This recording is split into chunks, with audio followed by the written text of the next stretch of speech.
person by the name of Trent Love, who's a journalism student at Lehman College, did a phenomenal job at walking me around the neighborhood about a week after the tour. And he audio taped me, and actually it's better. I was better when he audio taped me than when I did the actual tour. Reliving why every site was important. And then he created a MapQuest map of every stop on the tour. And those of you who are mining my Facebook page, Bronx Sankofa, you found it. It's phenomenal. It's actually better than having gone on the tour. And it's available to all of you. So, this was the first stop on that tour, which is considered the best attended walking tour in the history of the Bronx because you beautiful people came out. We had over 110 people. And that tour...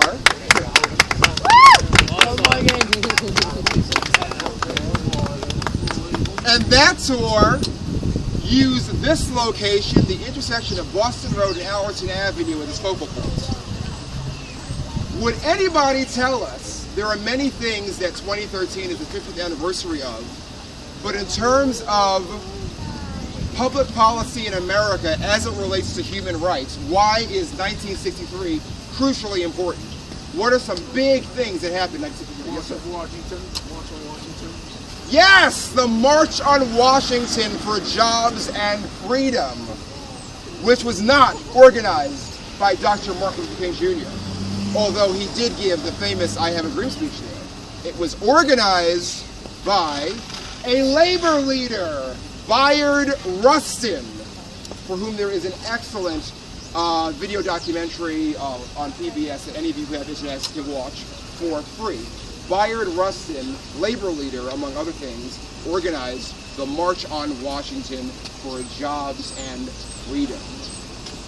In that very same year, because we know in all societies, when big changes happen, not everybody is in favor of the change, and you often have a reaction. So the reactionaries come out. So shortly after the March on Washington for Jobs and Freedom, okay, white nationalists bombed a church in Birmingham, Alabama, and killed at least 3 black girls and wounded others. 4. It was 4. Excellent. Yeah, 4. Thanks so much. And Spike Lee did a documentary about this about a decade ago, so all of you can enjoy that. Our community, the Bronx NAACP, within 10 days of the bombing, organized a march along Washington Avenue culminating at the Bronx County Building. The Congress of Racial Equality also organized funds for the medical assistance of the young women who were harmed. So the Bronx is its own node of the civil rights movement, and it's very important not ever to think that that's Selma, Alabama, Atlanta, Georgia. There's Bronx civil rights history that's worth knowing.